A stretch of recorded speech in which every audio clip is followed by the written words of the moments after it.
Hey, what's up, everybody? It's me, Danae, and I'm here with a Sunday school session for you. This is Sunday school session number 2, to be exact. And I'm really excited to share with you today. Thank you for tuning in, first and foremost.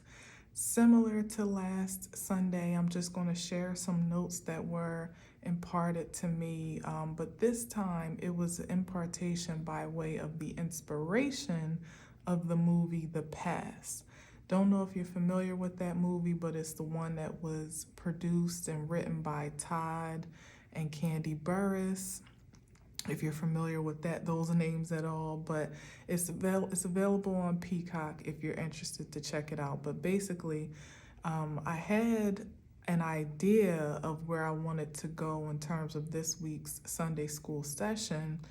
And this is kind of like a little bit of a segue, but in addition, in the same regard from where I left off last week. So it's not too far off, it's in the same vein, but I didn't really expect after watching this movie this past week to be inspired to come from this reflection. So I ask that you just be open to hear me out. Yet again, it's just an offering of perspective and, chew on it as you will. And, spit out the bones as you will also, okay? So here we go. The Past with Drew Sidora and Robert Christopher Riley. A married couple gives each other one night off from fidelity, a hall pass, and their lives are quickly turned upside down as the one night of pleasure becomes a tool of deception. The operative word in this flick is deception. I was astounded by the plot, which was headed in one distinct direction. Hold on. The operative word in this flick is deception. I was astounded by how the plot, which was headed in one distinct direction, took a sudden turn in the very end. And for that, I give this movie 2 snaps and a twist. Throwback to Color Purple, if you know, you know. But seriously though, I did not have super high expectations for the movie at all. No shade to Todd and Candy, but all due respect to them in the end, because not only was it well done, it actually inspired me to speak about it as an addition and a segue to the last Sunday school session. Spoiler alert, I cannot talk about this movie without ruining it for you. So if you haven't seen it and would like to, I suggest, I knew he was going to come around, monitoring spirit. I might have to murk his ass, so don't mind me if there's a sudden clap, literally. So if you haven't seen it and would like to, I suggest you hop over to Peacock before you watch this video. If you haven't seen it but don't necessarily care to, I think you'll still find value in what I have to share, and you may actually be intrigued to go watch once we're done. For those that have watched it, you already know, so here we go. Now, to set the scene, the movie featured a young, attractive married couple in Atlanta. The woman, Nina, was a wealthy trust fund baby, but also pursuing her own ambitions as a successful interior designer. The man, Maurice, had an ambiguous past, seemingly to even Nina, who knew him to be an accomplished consultant of sorts. But the fact that she didn't have much more detail than that was a red flag for her overprotective mother, who didn't seem to be very fond of Maurice from the very start. In fact, Nina spent much of the movie in an emotional tug-of-war between appeasing her mom and tempering her aggressive doubts and protecting Maurice's character in defense of their union. It was a challenge because she had completely merged into his life. His friends were her friends. Even her boss was Maurice's best girlfriend, all of which her mom was also skeptical of. In the end, though, as it sometimes is painful to admit, and certainly was so for Nina, mother knows best. Maurice ended up being the snake of all snakes. All right. Now, the point of reference in this movie is not for it to be a review per se. What I was most intrigued by was the depiction of a divine feminine defiled in many of the ways that I spoke of last Sunday and that have also been coming up in my readings lately. I saw this expressed in the movie in the most practical sense, as narcissistic tactics were used to manipulate Nina's mental, physical, and spiritual stability, or more so emotional stability. That inflated my perspective to consider how the feminine energy has been vulnerable to vicious attacks against her vitality, personally or intimately, generally, and universally. She's been in an all-out war for her soul at times, and at times had no idea she even had enemies. In Nina's case, she was completely oblivious to the fact that she was actually sleeping with the enemy. She was blind to all of the classic narc traits that I myself, as the watcher, didn't see at first. There was the love bombing, where Maurice presented himself to be the perfect husband, supportive of Nina's goals and successes in every way. There was triangulation, where, as I stated, his female BFF was Nina's boss, which caused the centric conflict in the movie.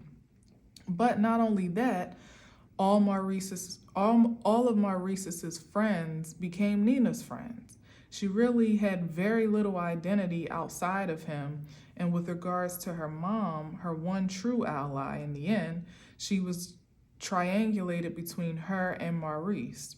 She was literally caught between a rock and a hard place throughout her own life. Maurice did well to play the victim, bearing the brunt of his mother-in-law's attacks, while projecting his true guilt onto her, later justified resistance. He covertly guilt-tripped Nina into choosing him over her mom, which helped to further isolate her inside of the world he was manufacturing around her. All of this was happening for 7 years, apparently, unbeknownst to Nina and the watcher, i.e. me. It was when one of Maurice's homies suggesting using the pass that he and his wife were experimenting with on Nina that the story really took a turn. Nina's first instinct upon Maurice's suggestive consideration was to decline the idea. Yet she was persuaded by the friends in the girl circle that it might be a saving grace for her marriage, which was currently slipping into some stress. Once her mind was changed, she agreed to the terms of the pass, and she agreed to the terms of the pass is when the gaslighting got turned up to the max. She suddenly found herself being the object of her boss, Tara, Maurice's BFF's seduction. Nina didn't even seem to be influenced in the feminine persuasion at all, let alone to infidelity by way of the past, until Miss Tara turned up the heat. In fact, she didn't even want to participate in the past for her. It was more of a gift to Maurice. But one long-distance business trip, and just like that, Nina returned completely jilted with confusion for her newfound lust for her boss, who took great pleasure in playing with her mind, body, and emotions. We call that, in the spiritual community, an incubus, or in her case, a succubus spirit. After their intimate encounter, she became thrown off by the plants of evidence of Maurice's dishonesty in the past agreement. Now, we, the watchers, were seeing that Tara was the active antagonist, dropping these little nuggets for Nina to find that appeared to point to Maurice's infidelity beyond that one night. She becomes so psychologically overwhelmed as she struggles to manage her own misgivings that she takes poor advice yet again from the girlfriends to place hidden cameras in her house and to clone Maurice's phone for proof. Unfortunately, that only led to her collecting incriminating evidence of herself, having another intimate encounter with Tara, who seduced her into such, in her home, and this was all Maurice needed to have justified grounds for divorce and entitlement to half of her multi-million-dollar trust fund. I took a big leap ahead in the plot just now because, as I said, this wasn't supposed to be a review, but I had to give some color to the story for the surprise ending to make sense.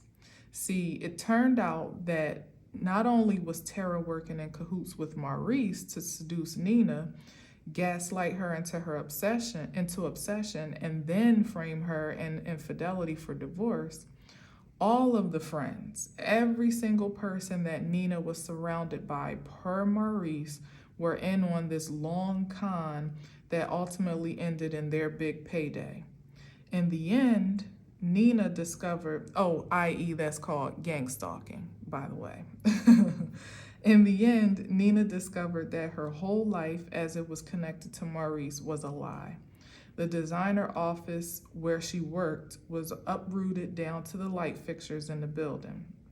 All of her so-called friends had vanished, and her soon-to-be ex-husband was about to absorb over $9 million of her trust fund, justifiable legally by her own infidelity.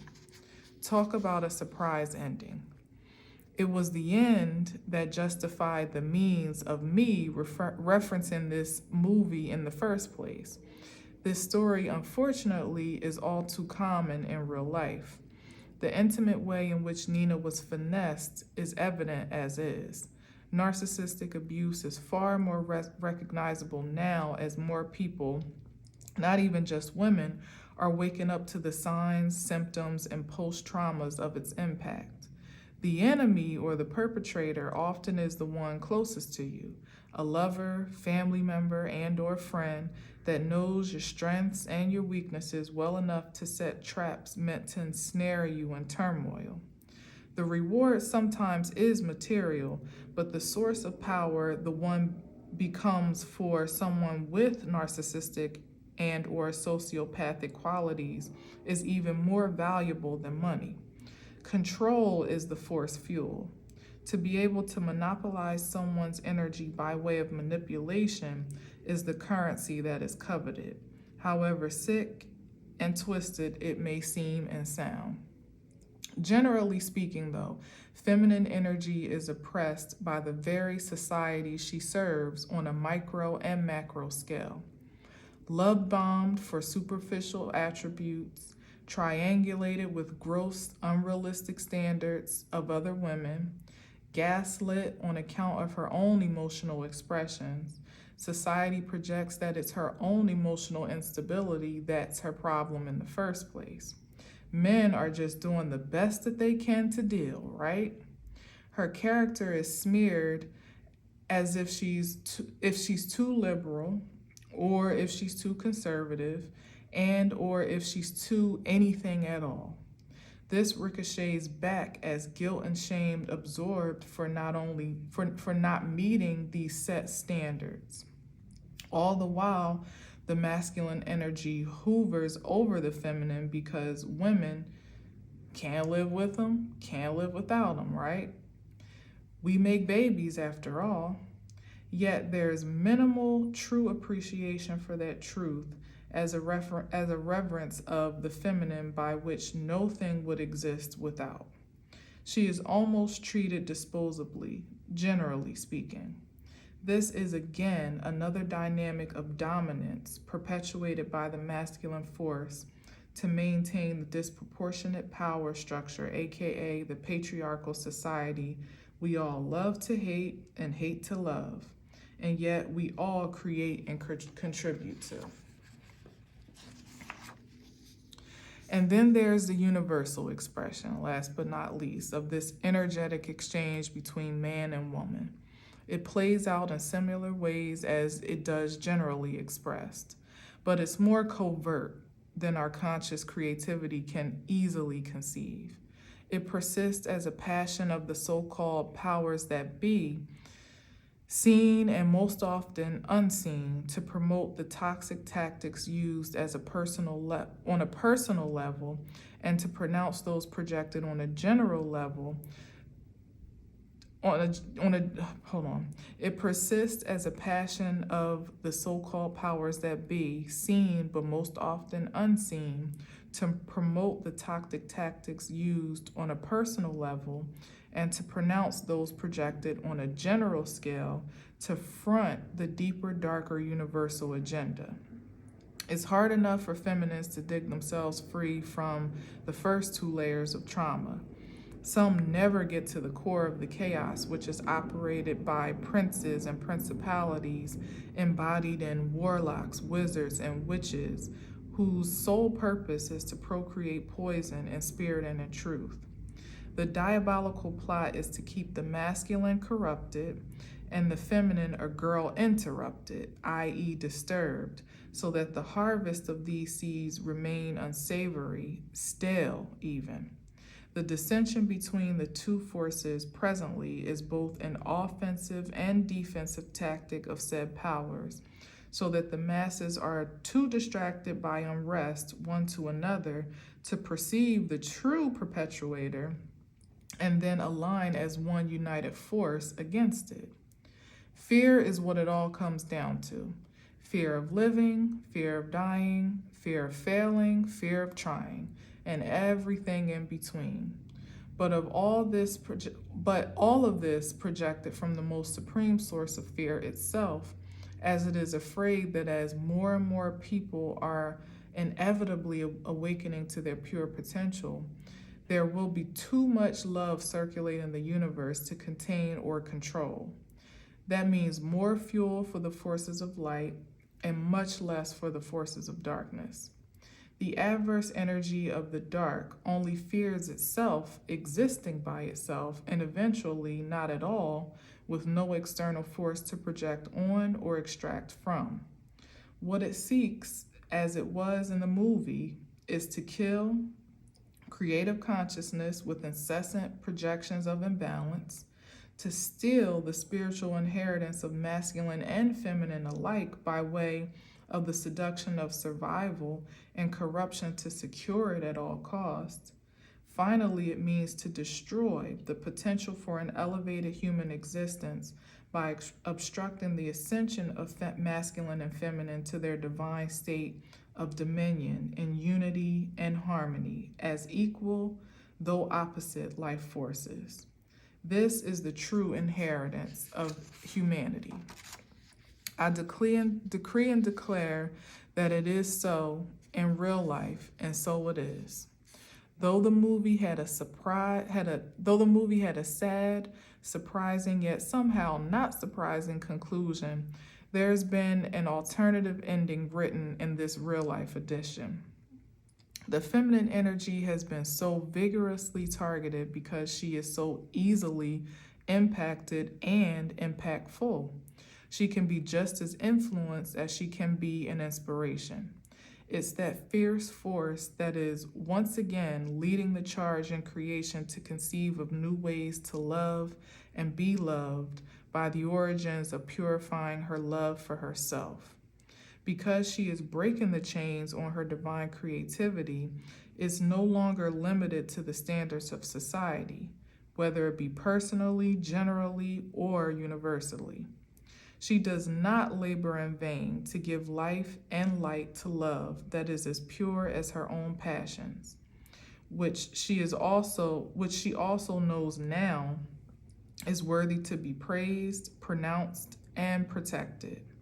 Her fortitude is fertile.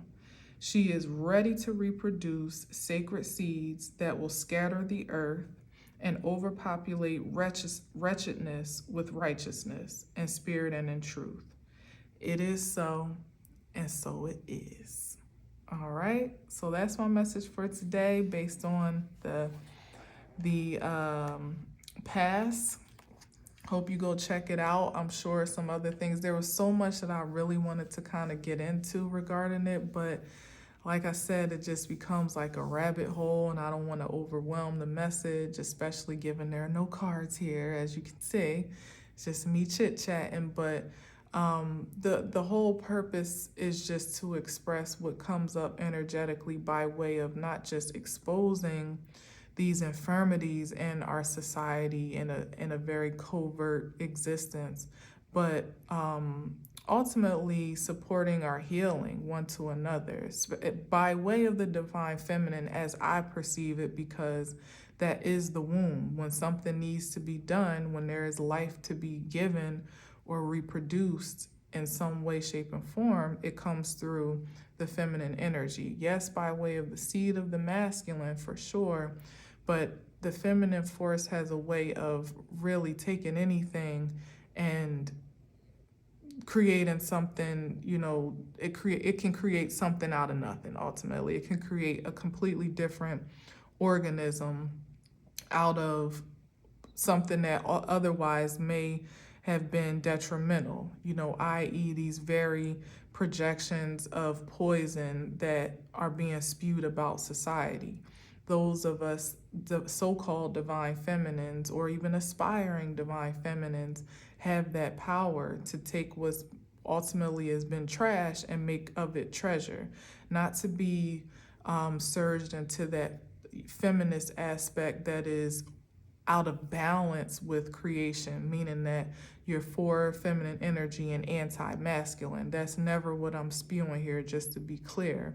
It's about healing the feminine, since I am a feminine, for God's sakes, it's about healing that feminine force, affirming it for what it's always been meant to be and do and have, so that from that projection, there can be almost like a reproduction in the DNA of society. Because when we feminines get how worthy we are and how valuable we are, everything else is going to and does mold according to our self-awareness and our assertion of that awareness. So it's not even really necessarily that, damn the masculine or damn the patriarch or anything like that. It's a matter of us taking accountability and responsibility for our own healing and ascension. And once we do that, it's like how it is in relationships, even on the intimate scale. When you want something changed, you change yourself. If we want more respect, if we respect and we want to be more greatly valued and appreciated, we have to be able to do that for ourselves. And there's no way of being able to get to the root of that rotten core, well, the root of that new that new embryo, so to speak, unless we get to the root of the rotten core, like what's been plaguing us all along. Uncovering that, dispelling the myths and the mystique around it, and then ultimately just reclaiming our power and reclaiming our time in the same regard, And again, it's not in any deflection or disrespect to the masculine energy. It's just feminine taking care of her divine feminine self. And the rest takes care of itself accordingly. I truly believe that wholeheartedly. I really do. So in that regard, I thank you for listening yet again. Enjoy the rest of your Sunday, Lord willing. And if the creek don't rise, as the old folks used to say, I'll be back again next Sunday with another Sunday school session, as I'm calling it for now. But I hope that you did find some value in what was shared today, and that you go watch the movie to support Black cinema, especially if you are Black, and also to just see what you can glean from the images and the symbolism in the story as well. It was pretty shocking. I swear I was not expecting that dramatic ending, and it's something, especially by way of gang stalking, that is just so practical and relatable, and what a lot of divine beings in general are facing even right now. Except, as I said, the rewrite is such that there is a happily ever after and a happy ending for all of us that continue to believe and have an expectation for such. Okay, that's all it takes, is for us to keep on believing and keep on walking in that way of faith in regards and in support of that belief. All right. In faith, never fear, always in faith. All right, so till next time, thanks again, and I'll see you tomorrow, most likely. All right, enjoy your day. Peace.